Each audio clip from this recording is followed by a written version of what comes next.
أعوذ بالله من الشيطان الرجيم بسم الله الرحمن الرحيم الحمد لله رب العالمين الصلاة والسلام على أشرف الأنبياء والمرسلين سيد الخلائق أجمعين المسمى في السماء بأحمد وفي الأرضين بأبي القاسم محمد وعلى أهل بيته الطيبين الطاهرين المعصومين المظلومين واللعنة الدائمة على أعدائهم وقتلتهم وغاصب حقوقهم ومنكر فضائلهم أجمعين أما بعد فقد قال الإمام الصادق عليه الصلاة والسلام إن للجنة 8 أبواب 3 منها لأهل قوم تقبض فيها امرأة من ولدي اسمها فاطمة بنت موسى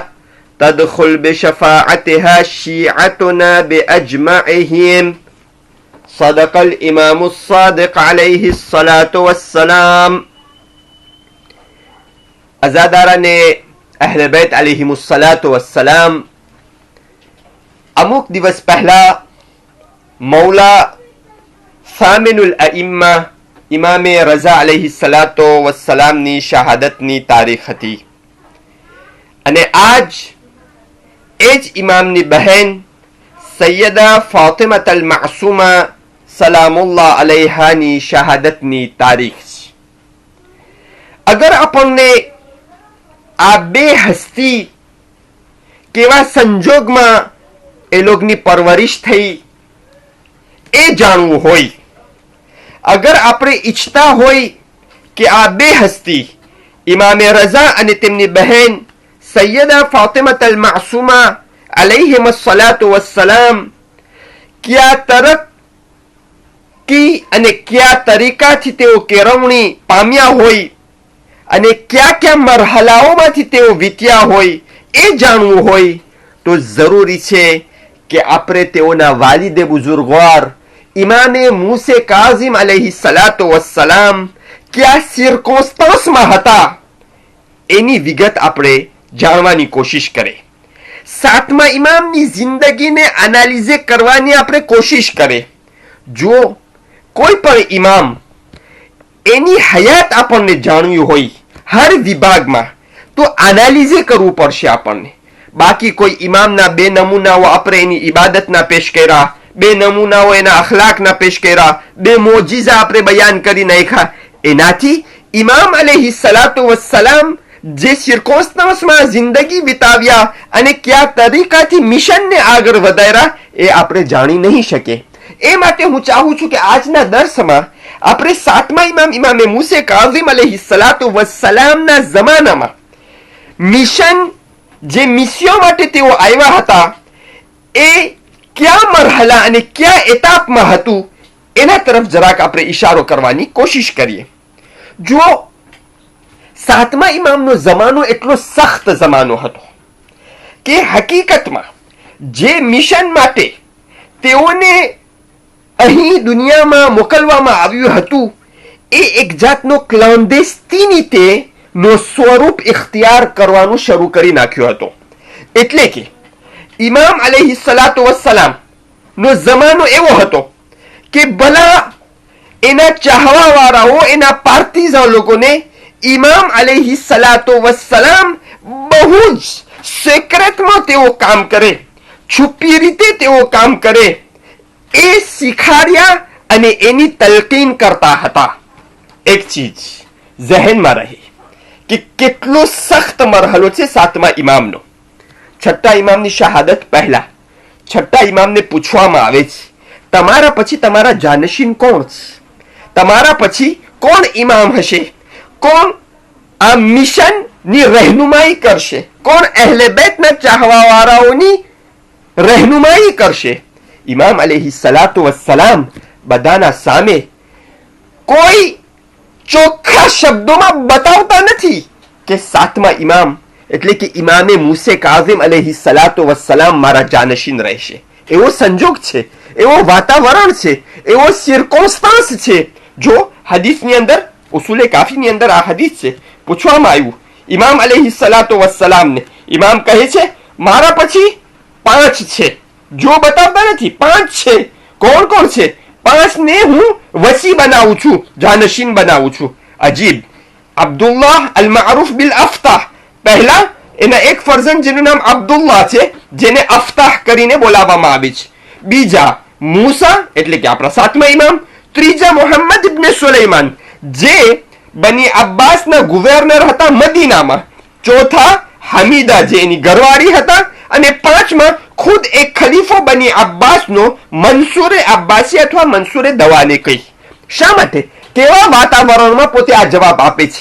એવી જગ્યામાં કે જ્યાં બની અબ્બાસ એટલે કે એ જમાનાની સરકારના જાસૂસો, એસપીઓ મોજૂદ છે અને ઇમામને આ સવાલ કરવામાં આવે છે. શા માટે સવાલ કરવામાં આવે છે? કારણ કે સરકાર બરાબર નજર કરતી હતી કે એના પછી કોણ છે કે ફૌરન એને એલિમિને કરવામાં આવે. જો જ્યારે છઠ્ઠા ઇમામે જાફર સાદિક અલૈહિસ્સલાતુ વસ્સલામની શહાદત ના સમાચાર બની અબ્બાસના મંસૂરને મળ્યું, એટલે કે એ જમાનાના ખલીફાને, એ જમાનાના સરકારના રહેનુમાને, તો બધાના સામે ગીર્યા કરવા માંડ્યો. કહેવા લાગ્યું, આઈના લના મિસ્લ જાફર સાદિક, હવે આપણને જાફર સાદિક જેવા ક્યાંથી મળી શકશે ઇલ્મમાં, ઇબાદતમાં, પરહેઝગારીમાં, ઝુહદની અંદર. એક તરફ આ પ્રમાણે ગીર્યા કરે છે, બીજી તરફ ફૌરન પોતે પોતાના વાલીને, પોતાના ગુવર્નરને કાગળ લખે છે. શું લખે છે? મોહમ્મદ ઇબ્ન સુલૈમાન એનો ગુવર્નર છે, એને કાગળમાં લખે છે અને કહે છે કે ભલા જો તો ખરા કે ઈ છઠ્ઠાના ઇન્તેકાલ પછી કોણ છે એના જાનશીન, કે એના તરફ એ કહી ગયા છે કે રજૂ થાજો. જે પ્રમાણે તમને ખબર પડે કે ફુલાણો છે એટલે ફૌરન એની ગરદનને ઉડાવી અને એને ફૌરન એલિમિને કરી નાખજો. આ સખ્ત હાલત હતી, આવી પાબંદી હતી. ત્યારે આવી અને મોહમ્મદ ઇબ્ન સુલૈમાન તપાસ કરીને કહે છે, ભલા અહીં તો પોતે 5 ને નીમી ગયા છે. છઠ્ઠા ઇમામ 5 ને નીમી ગયા છે. 5 માંથી તમે પણ છો એ મંસૂર, તો હવે કેને કેને હું કત્લ કરું? કેને કેને હું કત્લ કરું? એટલે મંસૂર કહે છે કે આ પ્રમાણે તો કોઈને આપણે કત્લ નહીં કરી શકીએ. આવી હાલત છે. એ હદ સુધી આ મિશન પહોંચી ગયો છે કે હવે કોઈ ન બતાવે કે રહેનુમા કોણ છે. એટલે સુધી કે ઇમામના જે ખાસ ચાહવા વાળાઓ હતા, છઠ્ઠા ઇમામના ભરોસા પાત્ર ફિદેલ પાર્ટીઝન, ઝોરાર ઇબ્ન આયુન હોય કે પછી હિશામ ઇબ્ન સાલિમ હોય, એ બધા હેરતમાં છે કે ભલા છઠ્ઠા કેને જાનશીન મૂકી ગયા છે. એ લોકોને જરા તરા તો ખબર છે, પણ માહોલ એવું છે કે છઠ્ઠા ઇમામ અલૈહિસ્સલાતુ વસ્સલામ સાફ અલ્ફાઝમાં બયાન નથી કર્યા.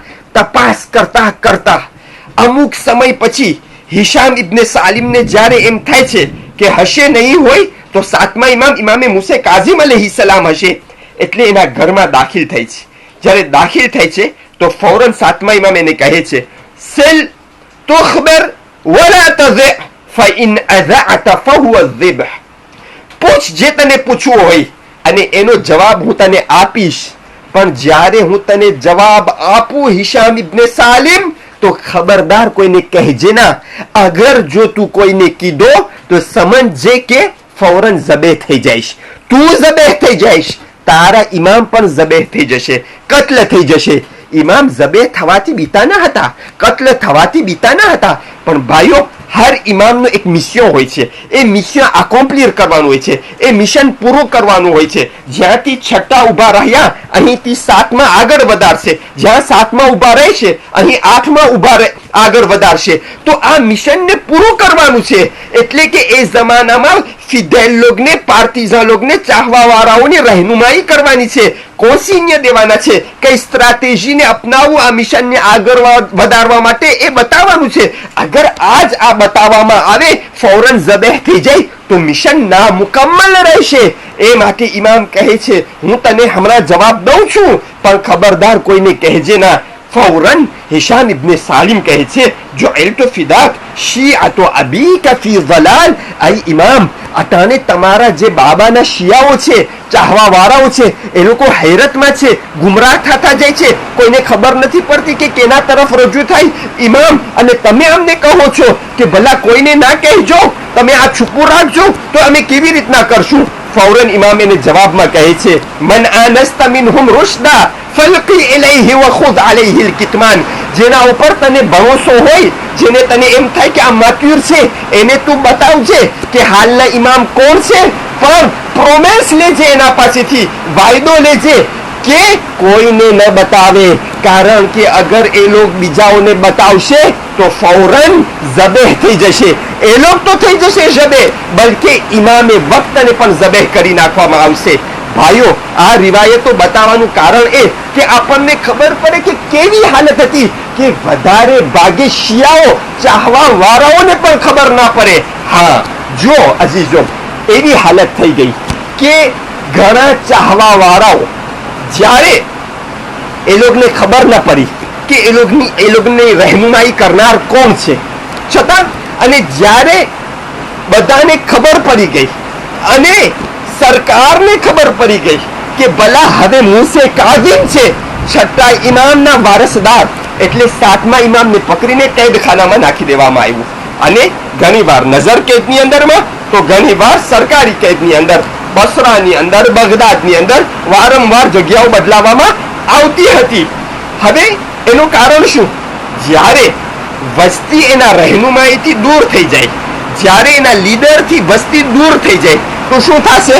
પહેલું કે એ વસ્તી હિંમત હારી જશે, બીજું કે એ હિંમતની કોઈ રહેનુમા, એ વસ્તીની કોઈ રહેનુમાઈ કરવા વાળો નહીં હોય, તો શું થશે?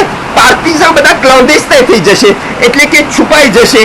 એટલે શું થશે? અને ત્રીજું અહમ પોઈન્ટ છે કે ખુદ ઇમામના પાર્ટીઝાના વચમાં ફાડા પડી જશે. જ્યારે રહેનુમા કેદમાં છે, કોઈ રહેનુમાઈ કરવા વાળો નથી, તો હર ઇન્સાન રેવોધિકે કરશે કે ભલા હું રહેનુમા છું, ઇમામની ગૈબતમાં અથવા ઇમામની ગેરહાજરીમાં અથવા ઇમામ કેદખાનામાં છે ત્યારે હું સરપરસ્તી કરીશ. આને સરકાર ઉત્તેજન આપતી હતી ઘણાને કે એ લોકો દાવો કરે કે ભલા એ લોકોની રહેનુમાઈ થવી જોઈએ.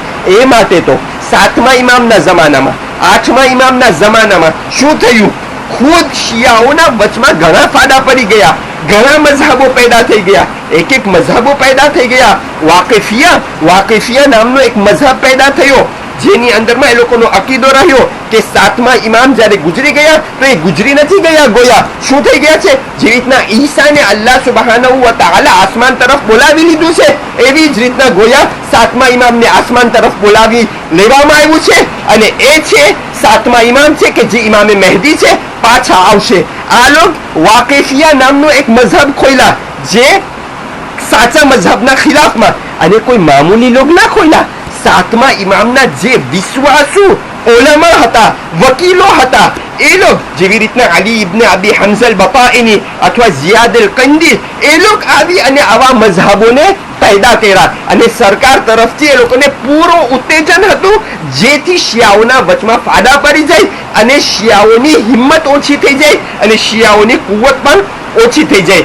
એવી રીતના તો કેટલા મઝહબો એવી રીતના પેદા થયા, નાવવિસિયા, કિસાનિયા, ફતહિયા, એક ઇસ્માઇલિયા, સમજો એટલા બધા મઝહબો પેદા થઈ ગયા. શા કારણે? કારણ કે ઇમામે વક્ત કેદખાનામાં છે, રહેનુમાઈ કરનાર છે, જાહેરી તौर પર પણ બંદીવાન છે, એટલે કે સૌ પોતપોતે રેવાંધીકે કરવા માંડ્યા કે ભલા આ મઝહબ સાચો છે. આવી હાલત હતી સાતમા ઇમામ અલૈહિ સલાતુ વસ્સલામના જમાનામાં. છતાં પણ મિશન આગળ વધ્યું, છતાં પણ ઇમામ અલૈહિ સલાતુ વસ્સલામ એલિટ ફોર્મે કરવામાં અચકાણા નહીં, બલકે બહેતરીન તરીકાથી અને બરાબર ભલામણ કરતા હતા. કેવોને?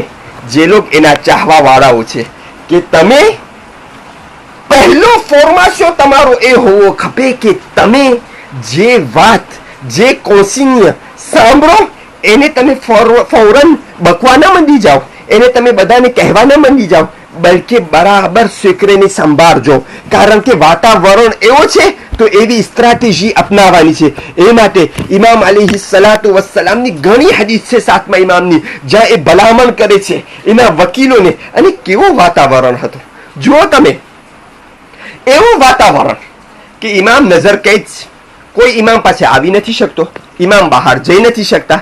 અચ્છા, કોઈ ખોરાક લઈને આવે વેચવાને તો ઇમામ અલૈહિ સલાતુ વસ્સલામ એ ખોરાકને લઈ શકે, બાકી આવ જાવ નથી ઇમામનો અને એ લોગનો. લીએ સૌ કૂપે છે, સંબંધ સૌ તૂટેલા છે, પણ ઇમામ અલૈહિ સલાતુ વસ્સલામના ફોર્માશિયો ઉપર આપણી જાન કુરબાન થાય. શું કરતા હતા જો તમે, આ આપણને ખબર પડે કે છઠ્ઠા ઇમામથી ઇમામ અલૈહિ સલાતુ વસ્સલામ એલિટને કેવી રીતના ફોર્મે કરતા હતા, જવાનોને કેવી રીતના ફોર્મે કરતા હતા. શું થયું, ઘણા આવી અને કહે છે કે અમે આવ્યા છે કોકોમ્બર વેચવા માટે, કાંકરી વેચવા માટે. આ હકીકતમાં રિવાયત છે, આ મિસાલ હું આમ જ નથી આપતો. કોકોમ્બર, જેને અરબીમાં ખયાર કહેવામાં આવે છે, ખયાર વેચવા માટે, કોકોમ્બર વેચવા માટે. અચ્છા, એ વેચવા વાળો આવે, દરવાજો ખખડાવે, જાસૂસો એસપીઓ તો સરકારના મોજૂદ હોય, નજર કેદ હોય, એટલે કે સિપાહીઓ તો દરવાજા પર હોય. આવે કે છે કે ભાઈ તમને ખપે છે, એટલે ઇમામની કનીઝ નીકળે કે છે હા ઇમામને ખપે છે. અચ્છા, લઈ જાય પ્યાલીમાં જેટલા કોકોમ્બર હોય કે છે સમજો ને, લઈ જાય. હાલાકે એ ખયાર, એ કોકોમ્બર એ કાંકરીના નીચે ભાગમાં સમજાવ ને મસાએલ છુપેલા હોય, એટલે કે વસ્તીના જે કેસ્યો હોય એ છુપેલા હોય. હવે ઇમામ અલૈહિ સલાતુ વસ્સલામ એ વાંચી લે અને એના જવાબ આપી દે. બીજા દિવસે બીજો કોઈ આવે, મિસાલના તौर પર હદીસની અંદર છે ઘી વેચવા વાળો આવે, ઘી વેચવા વાળો આવે અને કહે છે કે આ ડબ્બો ઘીનો છે, ઇમામને ખપે છે? કનીઝ આવીને કહે છે હા ખપે છે. બધા ફોર્મે થયેલા હોય. એ ઘીના નીચે સાશેની અંદરમાં સમજો ને જે દિરહમો દિનાર, જે શિયાઓ ખુમ્સ અને ઝકાત આપતા હોય એ પણ મોજૂદ હોય. અને સાથોસાથ ઇમામ અલૈહિ સલાતુ વસ્સલામ માટે બીજા પણ સવાલો હોય. ઇમામ અડધો ઘી લે, અડધો પાછો આપે, અને અડધો પાછો આપવાનો અર્થ એ કે એના સાથે ઇમામના જે જવાબો હોય એ જવાબ પાછા પહોંચી જાય. અને જે વેચવા આવ્યા હોય અથવા જે એવો રૂપ બનાવ્યા હોય કે ભલા અમે વેચવા વાળા છે, એ લોકો ઘરે આવી છુપાઈને જેના સવાલ હતા એના ઘરે પહોંચાડી દે, જેના ખુમ્સ અને ઝકાત હતા એની રસીદ પહોંચાડી દે. આ પ્રમાણે 7મા ઇમામ અલૈહિ સલાતુ વસ્સલામના જમાનામાં મિશન આગળ વધતો હતો, કારણ કે સરકાર સખ્ત રીતના પાબંદી લગાવી હતી, બહુ જ પાબંદી લગાવી હતી. અગર ખબર પડી જાય કે આ ઇમામનો ચાહવા વાળો છે અને અથવા આ ઇમામના કુટુંબનો છે તો એની શું હાલત થાય એ હું તમને શું બતાવું. એક શખ્સ, એક સહાબી કુફાની અંદર છે, ઇમામ અલૈહિ સલાતુ વસ્સલામનો ભરોસા પાત્ર વકીલ છે, બલકે એનો ચાહીતો છે, અને ઇમામ એના અસ્તક એના શિયાઓ સાથે લિયામાં અને સંબંધમાં છે. એનું નામ છે મુહમ્મદ ઇબ્ને અબી ઉમૈર. મુહમ્મદ ઇબ્ને અબી ઉમૈર, જ્યારે સરકારને ખબર પડી કે મુહમ્મદ ઇબ્ને અબી ઉમૈર ઇમામનો ઓન્ટેન છે કુફામાં અને એના હેઠળ બધું કામકાજ થાય છે, એટલે ફૌરન હુકમ આપે છે સરકાર કે લશ્કર આવી અને એના ઘર ઉપર હુમલો કરી અને મુહમ્મદ ઇબ્ને અબી ઉમૈરને લઈ જાય અને એના સાથે તહકીક કરે, અંકેતી કરે અને જેટલા સવાલો છે એના જવાબ મેળવે. અચ્છા, મુહમ્મદ ઇબ્ને અબી ઉમૈરને ખબર પડી જાય છે કે હમણાં હુમલો થવાનો છે. એટલી હોશિયારી હતી. જો મુહમ્મદ ઇબ્ને અબી ઉમૈરના પણ એવા માણસો હતા સરકારની અંદર ઇન્ફિલ્ટ્રેટ થયેલા, જે એને પણ સમાચાર આપે. અને હું તમને કહું છું કે 7મા ઇમામનો જમાનો સખ્ત જુલ્મનો જમાનો હતો, પણ સાથે સાથ એવી રીતના ઇમામ અલૈહિ સલાતુ વસ્સલામ લોગને ફોરને કર્યા હતા કે ક્લોન્ડેસ્ટિનિટીમાં હોવા છતાં ઇમામનું મિશન, ઇમામના પાર્ટીઝન છતાં પણ ઇમામ એ લોગને સરકારની અંદર મોટી જગ્યામાં પ્લાસે કરી શક્યા. હાલાકે સરકારને, હારૂને રશીદને, મંસૂરે દવા નીકળીને ખબર પણ નથી કે ભલા આ તો ઇમામના ચાહવા વાળાઓ છે, અને ખુદ હારૂને રશીદ એને વઝીર બનાવે છે. જેવી રીતના નામ મળે છે આપણને અલી ઇબ્ને યકતીનનો, અને એવા તો કેટલા મિસાલો છે. અલી ઇબ્ને યકતીનનો મિસાલ, એને વઝીર, એનો મિનિસ્ટર બનાવે છે. બલકે હું તો એમ કહું છું કે સૌથી બહેતરીન વઝીર એને બનાવે છે. સમજો ને, ઘણા લોકો આવે છે હારૂને રશીદને કહે છે અલી ઇબ્ને યકતીન ઉપર ધ્યાન રાખજો, આના રિલેશન છે 7મા ઇમામ સાથે. કહે છે અચ્છા આપણે એની પરીક્ષા કરે. એકવાર જુઓ તમે, એકવાર અલી ઇબ્ને યકતીન ને હારૂન રશીદ એક પહેરણ આપે છે. જ્યારે પણ રાજાઓ તરફથી કઈ તોહફાઓ કે મળતા હતા તો હારૂન રશીદ બોલાવતો હતો અલી ઇબ્ન યક્તીનને, અને તોહફા જેને મળતા હતા એમાંથી ઘણા તોહફાઓ અલી ઇબ્ન યક્તીનને આપતો હતો. કારણ કે એટલો અલી ઇબ્ન યક્તીનને એ ચાહતો હતો હારૂન. અલી ઇબ્ન યક્તીન છે ઇમામના, પણ એક નિશાની નથી બતાવતા કે એના કઈ રિલેશન છે ઇમામ સાથે. ઇમામ એને રાખ્યા હતા એ જગ્યા પર એક મકસદ માટે, જેથી પોતે જેટલું બને એટલું અહેલે બેતના ચાહવા વાળાઓને પ્રોટેજે કરી શકે. અચ્છા, આજ બોલાવે છે કોણ? હારૂન રશીદ અલી ઇબ્ન યક્તીનને, અને કહે છે આ તોહફાઓ મળ્યા છે એમાંથી આ બહેતરીન તોહફો છે. એક સારામાં સારો પહેરણ અને સોનાનો ભરત ભરેલો બહેતરીન એક રાજા પહેરે એવો પહેરણ એને બીજા રાજાઓ તરફથી હદિયો મળ્યો હતો. આવીને અલી ઇબ્ન યક્તીનને આપી દે છે કે અલી ઇબ્ન યક્તીન આ તમારો છે. જ્યારે અલી ઇબ્ન યક્તીન ઘરે આવે છે, કહે છે આ બહેતરીન તોહફો છે હું મારા ઇમામને આપી દઉં, એટલે 7મા ઇમામને મોકલાવી દઉં હું. અચ્છા, અને એને જે કરવું હોય વેચી નાખશે તો એનાથી પૈસા થશે, એને જે કરવું હોય હું એને આપી દઉં છું, કારણ કે આ બહેતરીન તોહફો છે. પોતે પોતાના માણસ, પોતાના સિપાહી અથવા પોતાના ખલાસી સાથે મોકલાવે છે એ પહેરણ ઇમામને મદીનામાં. જ્યારે ઇમામને પહોંચે છે, ઇમામ અલૈહિ સલાતુ વસ્સલામ લઈ લે છે અને ઇમામ એના માણસ સાથે, એના ગુલામ સાથે, એટલે ઇમામના ગુલામ સાથે ફરીવાર એ પહેરણ મોકલાવી દે છે અલી ઇબ્ન યક્તીનને, અને કહે છે એ અલી ઇબ્ન યક્તીન તારા પાસે રાખજે, તને આ કામ આવશે. ઇમામ હતા અલૈહિ સલાતુ વસ્સલામ. શું થયું? એવું થયું કે જે ખલાસી સાથે અલી ઇબ્ન યક્તીન મોકલેલો હતો એ પહેરણ, એના સાથે એની ચર ઉતર થઈ. એટલે એ ખલાસી દોડતો ગયો હારૂન રશીદ પાસે અને કહે છે કે મારા પાસે સુબૂત છે, મારા પાસે પ્રૂફ છે કે મારો માલિક, તારો વઝીર અલી ઇબ્ન યક્તીન મૂસે કાઝિમનો માણસ છે. અચ્છા, શું પ્રૂફ છે, શું પુરાવો છે? કહે છે એને તું બોલાવ હમણાં દરબારમાં અને એને કે ઓલો પહેરણ હું જે તને આપ્યો હતો એ ક્યાં છે? અચ્છા, ફોરન બોલાવે છે. અલી ઇબ્ન યક્તીન પ્રેઝન્ટ થાય છે, હાજર થાય છે. એને તો નથી ખબર, હાજર થાય છે. એને કહે છે ભલા હું જે તને પહેરણ આપ્યો હતો ક્યાં છે? અલી ઇબ્ન યક્તીન કહે છે કયો પહેરણ? તમે તો મને તોહફામાં ઘણા પહેરણ આપ્યા છે. કહે છે જે હમણાં છેલ્લે સોનાના ભરત વાળો જે પહેરણ છે એ ક્યાં છે? અલી ઇબ્ન યક્તીન કહે છે કે ગુલામ જા અને જ્યાં હું રાખ્યો છું અહીંયા કરે, સમજાવ ને, એ પહેરો છે. આ ગુલામ તો એના હાથેથી ઇમામને પહોંચાડ્યો છે, એટલે એને તો એમ કે ભલા આ તો ઇમામ પાસે પહેરણ છે. એને નથી ખબર કે ઇમામ એના માણસ સાથે પાછા પહેરણને મોકલાવી દીધા છે અને કીધું છે કે તને આ કામ આવશે. એટલે આ ગુલામ દોડતો જાય છે, દોડતો એ માટે જાય છે કહેવા માટે કે વાં નહીં મળે તો હું કહીશ કે ભલા છે નહીં. વાં જાય છે, એ જગ્યાને ખોલે છે તો જોઈ છે તો પહેરણ મોજૂદ છે. લઈ આવે છે કે આ રહ્યો પહેરણ.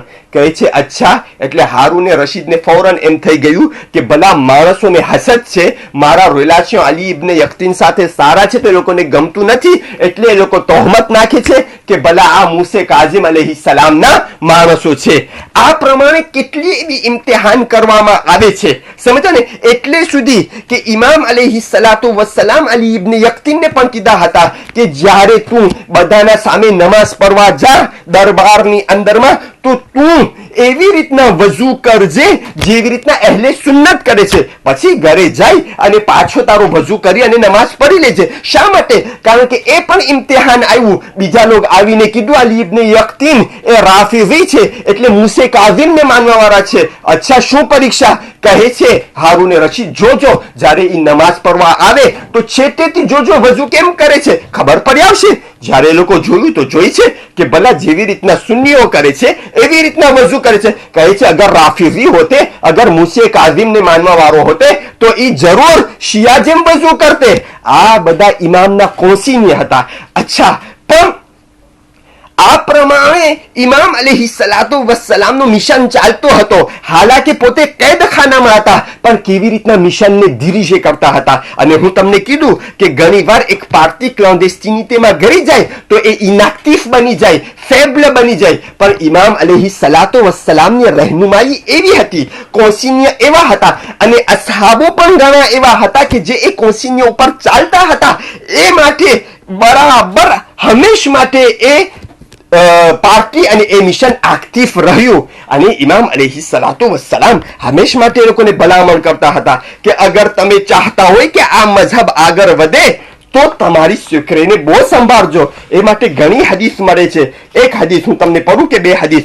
અલ મુઝીઉ અલૈના સિરરુના કશાહિર બિસૈફિહી અલૈના, જે અમારી વાત અમારા કોન્સિન્ય કોઈને કહી દે એટલે કે દુશ્મનને કહી દે કશાહિરો બેસૈફિહી અલૈના, તો ગોયા ઈ માણસ એ છે જે અમારા સામે તલવાર ઉઠાવીને અમારા સાથે લડાઈ કર્યો છે. અથવા બીજી જગ્યા પર ઇમામ કહે છે યબ્ન નુઅમાન ઇન્ન મન રવા અલૈના હદીસના ફહુવા મિમન કતલના અમદન વલમ યક્તુલના ખતઅન. કહે છે જે હું વાત કરું ઇબ્ન નુઅમાન, ઈ અગર કોઈ બીજાને કહી દે, જેને ન કહેવું જોઈએ એને કહી દે, સરકાર સુધી વાત પહોંચાડી દે, તો ગોયા પોતે અમને જાણી જોઈને કતલ કર્યો છે, અજાણતામાં નહીં જાણી જોઈને. એવી તો બેશુમાર હદીસ છે. આ પ્રમાણે સાતમા ઇમામ અલૈહિ સલાતો વસ્સલામનો જમાનો હતો. અને જેવી રીતના હું એક વાક્યાને અહીં વચમાં રાખી દીધો હતો કે ઇબ્ન અબી ઉમૈર જ્યારે ખબર પડી સરકારને કે ભલા એ ઇમામનો વકીલ છે, ઇમામનો ભરોસા પાત્ર છે, એટલે હમલો થાય છે. હમલો થાય એના પહેલા મુહમ્મદ ઇબ્ન અબી ઉમૈરને ખબર પડી ગઈ એટલે શું કરે છે, એના પાસે કિતાબ હતી, એટલે એના પાસે એક ચોપડી કે કાઈએ હતી જેમાં વિગતવાર બધું લખેલું હતું. કારણ કે ઇમામનો વકીલ હોવું એટલે શું, એટલે કેને કેને પૈસા જાય છે, કેના કેના પાસેથી પૈસા આવે છે, ઇમામના પત્ર કેને ગયા, એમાં બધી વિગત હતી. અને સરકારને ખપતું હતું કે આ આખો પ્લાન બધા નામ બધા એ લોકોને મળી જાય, અને એ લોકોને સમાચાર મળી ગયા કે મુહમ્મદ ઇબ્ન અબી ઉમૈર પાસે છે, એટલે એ લોકો હમલો કર્યા એ કિતાબ લેવા માટે, એ નામો ગોતવા માટે, જેથી એ નામ જેટલા હોય એ કિતાબમાં એ બધાને કેદમાં નાખી અને કત્લ કરી નાખે. એટલે હમલો કરે છે. એની પહેલા મુહમ્મદ ઇબ્ન અબી ઉમૈર એની બહેનને કહે છે બહેન, સરકાર હમલો કરશે, લશ્કર આવશે, એની પહેલા મને એ લોકો લઈ જાય. પહેલું કામ મારી બહેન તું શું કરજે કે આ કિતાબ આ કહીએ એને તું જમીનમાં દાટી નાખજે. તને કત્લ કરી નાખે, તને મારી નાખે કે મને મારી નાખે, કદી પણ તું આ કિતાબ આ કહીએને તું એ લોકોને ન આપજે. કારણ કે મારા મરવાથી હું એકલો મરીશ, તારા મરવાથી તું એકલી મરીશ, પણ આ અગર મળી જશે તો અહેલે બેતના બધા શિયાઓ જેટલા કુફામાં છે એ બધા મરી જશે અને આખું મિશન ખતરામાં આવી જશે. આ પ્રમાણે ઇમામ અલૈહિ સલાતો વસ્સલામ એ લોકોને કોન્સિન્ય આપેલા હતા. હકીકતમાં આવ્યા, હમલો કર્યા, ઇબ્ન અબી ઉમૈરને લઈ જાય છે. શું કહે છે, અમે તને હમણાં જ મુક્ત કરી દઈએ, અમે તને હમણાં જ આઝાદ કરી નાખીએ, એક શરત કે તું અમને બતાવી દે કે છઠ્ઠા ઇમામ અથવા સાતમા ઇમામ મૂસે કાઝિમ અલૈહિ સલામ અથવા જાફર સાદિક અલૈહિ સલામના શિયા કુફામાં કોણ કોણ છે. ઇમામ અલૈહિ સલાતો વસ્સલામના ભરોસા પાત્ર મુહમ્મદ ઇબ્ન અબી ઉમૈર જવાબમાં દે છે કે છે જો અગર આ બધા નામ મારી મુઠ્ઠીમાં પણ હોય ને તો જેટલું તમે કરશો આ મુઠ્ઠીને હું નહીં ખોલું. અગર આ બધા નામ મારા પગના નીચે હોય તો તમે જેટલું કરશો હું આ પગને નહીં ઉપાડું. કહેવા માટે કે જેટલું તમે કરશો હું એને કાંઈ નહીં કરું, હું તમને નહીં બતાવું. 100 જલ્લાદને હુકમ આપવામાં આવે છે, 100 ચાબુક મારવામાં આવે. આસાન છે કે હું 100 ચાબુક 100 ચાબુક મારવામાં આવે છે. ખૂન વહેવા લાગે છે પૂરા શરીરની અંદર, ઘશમાં પડી જાય છે, પાછા હોશમાં આવે છે. ઇબ્ન અબી ઉમૈરને પૂછવામાં આવે છે કઈ દે નામ, ના પાડે છે. ફરીવાર ચાબુક મારે છે, 100 ચાબુક. એ પ્રમાણે કેટલી વાર માર્યા, પૂરો શરીર રેઝા રેઝા ખૂનથી ભરપૂર થઈ ગયો, પણ મુહમ્મદ ઇબ્ન અબી ઉમૈર એક શબ્દ કે એક જવાબ પણ એ લોકોને ન આપ્યા. આ પ્રમાણે ઇમામ અલૈહિ સલાતો વસ્સલામનો મિશન હતો. અચ્છા, વાત એ થઈ કે આવા વાતાવરણની અંદરમાં આઠમા ઇમામ અને સૈયદા ફાતિમત અલ માસુમા અલૈહા સલાતો વસ્સલામ પરવરિશ પામ્યા. એટલે શું થયું, એટલે એવી હાલત થઈ ગઈ કે સાતમા ઇમામની શહાદત પછી પણ સરકાર મૂકી નહીં. સાતમા ઇમામના જમાનામાં ઇમામ કેદખાનામાં છે અને ઇમામની એક એક ઔલાદને ગોતવામાં આવે છે, તલાશ કરવામાં આવે છે. ફક્ત એમ નથી કે ઇમામ અલૈહિ સલામ, ઇમામની કેટલી બધી ઔલાદ હતી, ઘણી ઔલાદો હતી. રિવાયતો તો ઘણી છે. સૌથી નાંદામાં નાંદી રિવાયતની અંદરમાં છે કે ઇમામ અલૈહિ સલાતો વસ્સલામના 19 દીકરા હતા, 19, અને 18 દીકરી, 18 દીકરી હતી. અચ્છા, આ બધાનું શું થયું? જો આવી હાલતની અંદર જ્યાં બાપ કેદખાનામાં છે, એના શિયાઓને પકડવામાં આવે છે, ગોતવામાં આવે છે, તલાશ કરવામાં આવે છે. શું એ લોકો 7મા ઇમામની ઔલાદને આમને મૂકી દેશે? ખાસ કરીને જે ઔલાદ મર્દ છે? નહીં, કદી નહીં. ઇમામની ઔલાદ શું? ઇમામની ઔલાદની ઔલાદ ઇમામ જે પણ આલે રસૂલ છે, કોઈને એ લોકો મૂકતા નથી. એટલે શું થયું? 7મા ઇમામ અલૈહિ સલાતો વસ્સલામની ઔલાદને ઘર મૂકવું પડ્યું. હા, હિજરત કરવી પડી. કોઈ આસાન વાત નથી. આસાની હિજરત નહીં, હિજરત જ ન કરવી પડી, બલકે એવા દેશોમાં હાલો જવું ખપ્યું કે જ્યાં એ લોકોનો પત્તો પણ ન લાગે. એ લોકોના નામ પણ બદલાવી નાખ્યા. એ લોકોને બોલ્યા કોઈને નહીં કે ભાઈ અમે મૂસે કાઝિમની ઔલાદ છે. કારણ કે જ્યાં જાય એવું ન થાય કે સરકારના જાસૂસો બતાવી દે કે ભલા અહીંયા મૂસે કાઝિમની ઔલાદ એક મોજૂદ છે. નામ પણ બદલાવી નાખ્યા, જગ્યા પણ બદલાવી નાખ્યા. એ માટે આજ કેટલાય ઇમામની ઔલાદ છે કે જેનો પત્તો પણ નથી, ખબર પણ નથી કે 7મા ઇમામની ઔલાદ ક્યાં ક્યાં છે. જેના નામો મોજૂદ છે અને છે એ લોકો ક્યાં ક્યાં છે. કોઈ ઇજિપ્તની અંદર છે, કોઈ ઈરાનની અંદર છે, કોઈ ઈરાકની અંદર છે. હાલાકી બધા મદીનાના રહેવાસી છે, પણ ત્યાં છુપાઈ અને જિંદગી વિતાવ્યા અને એ લોકોના નામ અને નિશાનને બદલાવી નાખ્યા. છેવટ સુધી એ લોકો ગણાતો, જેવી રીતના એકનું નામ કાસિમ હતું, એ કાસિમ એનું નામ બદલાવી નાખ્યું અને છેલ્લે મરવા પહેલા એની ઘરવાળીને કહે છે કે ભલા હું કાસિમ છું અને મારા બાબા મૂસે કાઝિમ છે અને મારી આ જે ઔલાદ છે એ બધી આલે રસૂલ છે. છેવટ સુધી એની ઔલાદ કોણ છે એ પણ ન બતાવેલ કે ભલા આ ઔલાદ મૂસે કાઝિમ અલૈહિ સલાતો વસ્સલામના પોતરાઓ છે. એવી હાલતો હતી. એવી હાલતોની અંદરમાં કેટલી વાર ઇમામે મૂસે કાઝિમની શહાદત પછી પણ હમલાઓ થયા છે સરકારના. તેના ઉપર ઇમામે મૂસે કાઝિમના ઘરની અંદર, જ્યાં ઇમામે રઝા મદીનાની અંદર છે, લશ્કરનો જે સરદાર છે બનુ અબ્બાસનો જલ્લુદી કરીને એને હુકમ કરે છે. મામૂન, હારૂને રશીદના મરવા પછી એનો છોકરો મામૂન આવીને કહે છે કે જા હમલો કર. હમલો કરે છે શું? જેથી જે ઘરમાં ઔરતો જ છે, મર્દો કોઈ નથી, 8મા ઇમામ અકેલા છે, ઔરતો જ છે, એ ઔરતો ઉપર હમલો કરવામાં આવે અને એ ઔરતો પાસે જે લિબાસ છે અને જેટલું સોનું કે જે પણ મિલકત છે ઘરમાં એ બધું લઈ લેવામાં આવે. જ્યારે હમલો કર્યા, ઇમામે રઝા અટકાવીને કીધું ભલા તમને શું ખપે છે? તમને જે મિલકત ખપતી હોય, જે તમને લિબાસ ખપતું હોય, હું મારા હાથેથી તમને આપી દઈશ, પણ તમે બેહુરમતી ન કરો. અને ઇમામ અલૈહિ સલાતો વસ્સલામ એ બધું ભેગું કરી અને જલ્લુદીને દઈ દીધું. આવી હાલતમાં ઇમામે રઝા અને ઇમામે મૂસે કાઝિમની બીજી ઔલાદોની શું હાલત થઈ હશે એ તમે જાણી શકતા હશો. ભાઈઓ, હું બહુ મુખ્તસર અલ્ફાઝની અંદર શ્વાસ લેવા વગર તમારા સાથે જલ્દી આ દર્શનની અંદર પેશ કરું છું. કેવી હાલત! હું શું કહું છું કે ઇમામે મૂસે કાઝિમની ઔલાદ તો શું, આલે રસૂલની શું હાલત થતી હશે તમને ખબર પડે કે આવા માહોલમાં સૈયદા ફાતિમા અલ માસૂમા અલૈહા સલાતો વસ્સલામ જ્યારે નાના હતા, હજી તો 10 વર્ષના હતા કે એના બાબા શહીદ થઈ ગયા. ઇમામે મૂસે કાઝિમ અલૈહી સલાતો વસ્સલામને શહીદ કરી નાખવામાં આવ્યું. કેવી રીતના એ એક અલગ વિગત છે. તો 10 વર્ષની ઉંમરથી હવે અગર કોઈ પરવરિશ કર્યો છે તો ઇમામે રઝા અલૈહિ સલાતો વસ્સલામ કર્યા છે. બધી બહેનોને અને ખાસ કરીને સૈયદા ફાતિમા અલ માસૂમા અલૈહા સલાતો વસ્સલામનો ખાસ સંબંધ હતો ઇમામે રઝા અલૈહિ સલાતો વસ્સલામ સાથે. એને પણ ન મૂક્યા. શું કર્યો મામૂન? આવી અને બોલાવી લે છે કે હવે તમને મદીના નથી રહેવાનું, તમને એકલાને આવી અને ખુરાસાન અથવા નિસાપુર અથવા આજ મશહદ છે અહીં તમને બોલાવી લેવામાં આવે છે. ઇમામે રઝા અલૈહિ સલાતો વસ્સલામને જબરદસ્તીથી બોલાવી નાખવામાં આવે છે. એટલે કોણ રહ્યો? કોઈ ન રહ્યો એ ઔરતો પાસે. ઇમામે રઝાની બહેનો પાસે કોઈ ન રહ્યો. ઇમામે રઝા અલૈહિ સલાતો વસ્સલામને જ્યારે તેરો આવ્યો કે હવે તમને બોલાવી લેવામાં આવે છે, તો ઇમામે રઝા એની બધી બહેનોને બોલાવે છે, એના સગા સંબંધીઓને બોલાવે છે, જેટલા આવી શકે છે એ આવે છે અને કહે છે હું જઈ રહ્યો છું અને પાછો હવે આવવાનો નથી, હું ત્યાં જ શહીદ થઈશ. આ એ ઇમામ છે જેમની જિંદગીમાં એના કુટુંબ લોક એના ઉપર ગિર્યા કર્યા છે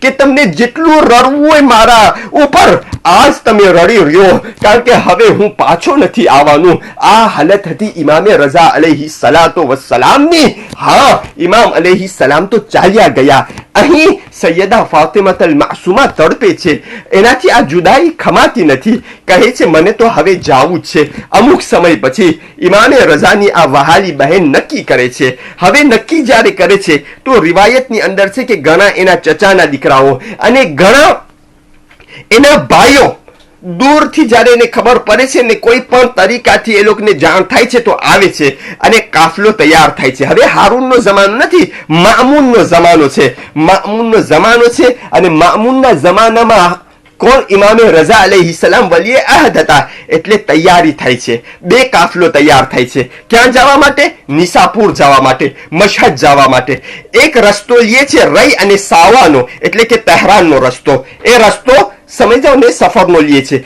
અને એક શિરાઝનો રસ્તો લે છે. આ બંને રસ્તા છે જે મકસદ સુધી પહોંચે છે. બે રસ્તા. જ્યારે કાફિલો શિરાઝ નામની જગ્યા પર પહોંચે છે જે નિશાપુરથી છેટે છે અને મામૂનને સમાચાર મળે છે કે ઇમામે રઝાના અહેલો અયાલ મદીનાને છોડીને આવી રહ્યા છે, નિશાપુર અથવા મશહદ આવી રહ્યા છે. એટલે હુકમ આપે છે એના વાલી અને એના ગવર્નરને શિરાઝની અંદર કે બનતી કોશિશે અટકાવો આ કાફિલાને અને પાછા એને મદીના વાળી નાખો. અહીં કાફિલો કે છે અમે આગળ જ વધશું અને લશ્કર કે છે અમે વધવા નહીં દઈએ અને અહીં લડાઈ થાય છે. કેટલા ઇમામ અલૈહિ સલાતો વસ્સલામના ચાહવા વાળાઓ કત્લ થઈ જાય છે, એની ઔલાદ કેટલી કત્લ થઈ જાય છે. હા, અને સૈયદા ફાતિમા અલ માસુમા આ મુસીબતોને એના આંખેથી જોઈ છે. બસ જ્યારે કાફિલો, અહીં એક રિવાયત છે કે સૈયદા ફાતિમા અલ માસુમા અલૈહા સલાતો વસ્સલામની એ જગ્યા પર જ્યાં તે ખાધા, અહીં કોઈ આવી એટલે કે દુશ્મનનો માણસ આવી, એ લશ્કરની કોઈ ઔરત હતી જે ખાવાનું દીધી અને એ ખાવામાં ઝેર નાખી દે છે અને સૈયદા ફાતિમા અલ માસુમા અલૈહા સલામ એ ખાય છે એટલે રસ્તામાં એની તબિયત બગડી જાય છે. આ એક રિવાયત. અને એક જે આપણે ત્યાં મશહૂર રિવાયત છે કે સૈયદા ફાતિમા અલ માસુમા જ્યારે પહોંચે છે કુમના આસપાસની અંદર તો જુએ છે કે કારા વાવટાઓ છે, કારા અલમ છે. અચ્છા, આજ શું છે? કેમ કોમવાસીઓ જે અહેલે બેતને ચાહવા વાળા હતા, ઇમામે રઝાને ચાહવા વાળા હતા, ઇમામે કાઝિમને ચાહવા વાળા હતા, શા માટે આજ એ લોકોના ઘરમાં સવાદ છે એટલે કે કારા વાવટાઓ છે? એટલે કે પૂછા કરે છે. આસ્તે આસ્તે આરામથી લોક કહે છે કે ભલા હમણાં અમને ખબર મળી છે કે તમારા ભાઈ ઇમામે રઝા અલૈહિ સલાતો વસ્સલામ શહીદ થઈ ગયા છે.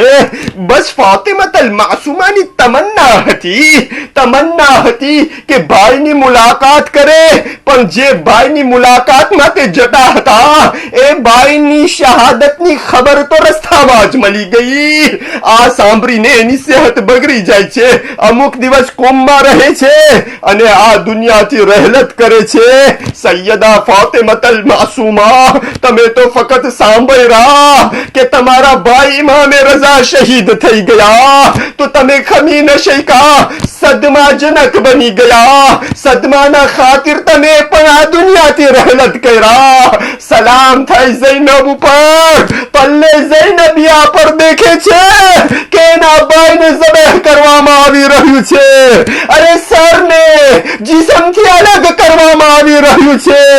આસમાન તરફ બલંદ કરે છે, હાથને કહે છે અલ્લાहुम्मा तकब्बल मिन्ना हाज़ल कुर्बान, इन्ना लिल्लाह व इन्ना इलैहि राजिऊन.